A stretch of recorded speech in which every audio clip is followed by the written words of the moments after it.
राधे राधे दोस्तों। तो स्वागत है आपका हमारे चैनल चाय विद मधु में। कैसे हैं आप सभी लोग? आशा करती हूँ आप सभी लोग अच्छे होंगे, स्वस्थ होंगे, मस्त होंगे और अपने अपने काम में व्यस्त होंगे। तो दोस्तों, सबसे बड़ी बात ये आज मैं आपको बात करना चाहती हूँ कि जब तबीयत ख़राब होती है ना, तो कुछ भी काम करने का मन नहीं करता है। यही मन होता है बस आँख बंद करके लेट जाएं। तो मेरे सर में माइग्रेन की प्रॉब्लम है। कभी कभी मुझे माइग्रेन की वजह से सर में बहुत ज़्यादा दर्द हो जाता है, जिस कारण मैं घर का काम करने में बिल्कुल भी असमर्थ हो रहती हूँ।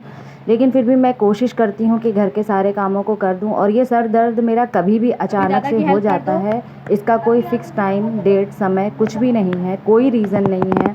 ये कभी भी होने लगता है। मैं इस सर दर्द से इतना परेशान हो गई हूँ कि अब मुझसे ये बर्दाश्त नहीं होता है। मेरे बच्चे, इवनिंग का टाइम था, मुझे शाम का खाना भी तैयार करना था और घर के थोड़े काम थे वो भी करना था, लेकिन कुछ मन ही नहीं कर रहा था। तो मेरे बच्चों ने मेरी पूरी पूरी मदद की। आप देख ही रहे होंगे कि कपड़े वगैरह तहा रहे हैं। फिर मैं पानी भरने आई थी किचन में, तो मेरा छोटा बेटा कहने लगा कि मम्मा मैं आपकी हेल्प कर देता हूँ। फिर वो मेरी हेल्प करने लगा। मैंने कहा ओके बेटा, तो आप पानी भर दो।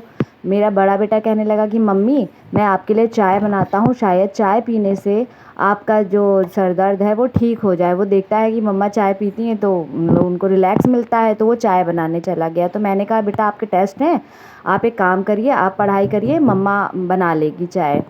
अब बच्चे इतना कर देते हैं ना, इसी से मेरे मन को खुशी हो जाती है कि बच्चे मेरे लिए इतना सोचते हैं। तो मैं खुद ही किचन में आई। फिर मैंने कहा खुद ही बना लेती हूँ, क्योंकि बच्चों में बड़े बेटे का टेस्ट चल रहे हैं, तो उसे उसकी तैयारी करनी थी। मेरा जब तक छोटा बेटा आ गया, कहने लगा मम्मा मैं आपकी मदद कर दूँ। मैंने कहा बेटा आपने इतना बोल दिया, यही मेरे लिए बहुत है। तो मैंने एक तरफ चाय चढ़ा दी, मुझे खाना भी बनाना था, तो मैं समझ नहीं आ रहा था कि मैं क्या बनाऊँ। असल में सभी बच्चे शाम को थोड़ा स्नैक्स वगैरह खा लिए थे, तो ये था कि अब क्या ही बनाएं। तो मैंने कहा अच्छा अभी सोचते हैं, अभी फटाफट से कुछ बना देंगे। मैंने कहा अच्छा चलो ठीक है। एक दर्द की टैबलेट रखी थी, मैंने वो खाया। मैं होम्योपैथिक की दवा सर दर्द की खाती हूँ, खा रही थी 6 में 7 महीने मैंने लगातार खाया था। इससे मुझे काफ़ी आराम मिला था। लेकिन ये सर दर्द जो है ना, ये माइग्रेन जो है ना, ये बहुत मुझे परेशान करता है। और इसको मैं मेडिकल कॉलेज में भी दिखा चुकी हूँ। पता नहीं क्या कारण है, मैं इस सर दर्द से बहुत ज़्यादा ही परेशान हो चुकी हूँ। ये कभी भी होने लगता है। मान लीजिए मैं कहीं बाहर गई हूँ किसी रिश्तेदारी, शादी ब्याह में, वहाँ भी अचानक से हो जाता है, जिससे मेरी स्थिति बहुत ही ज़्यादा ख़राब हो जाती है। ये होता क्यों है मुझे समझ में नहीं आता है। आखिर कौन सी दवा खाऊं जो ये परमानेंटली ठीक हो जाए। फिर मेरी चाय रेडी हो गई, तो मैंने कहा अच्छा फिर चाय पी लेते हैं। दूध वगैरह का भगोना मैंने भिगो दिया। अब महिलाएं जो होती हैं ना, घर में जो हाउसवाइफ होती हैं, वो अपने काम को किसी तरह से स्किप नहीं कर सकती हैं। होता क्या है कि वो अगर इस काम को स्किप करेंगी तो बहुत ज़्यादा नुकसान हो जाता है, बच्चों की पढ़ाई का, खाने का, और समझ लीजिए बहुत कुछ। मन ना होते हुए भी हम बहुत कुछ कर देती हैं। और तब तक देखा मेरे हस्बैंड भी आ गए थे, तो फिर मैंने कहा चलो अब ये भी आ गए हैं तो फटाफट से कुछ बना ही लेते हैं। बिल्कुल समझ लीजिए बिल्कुल भी मेरा मन नहीं था कुछ भी करने का।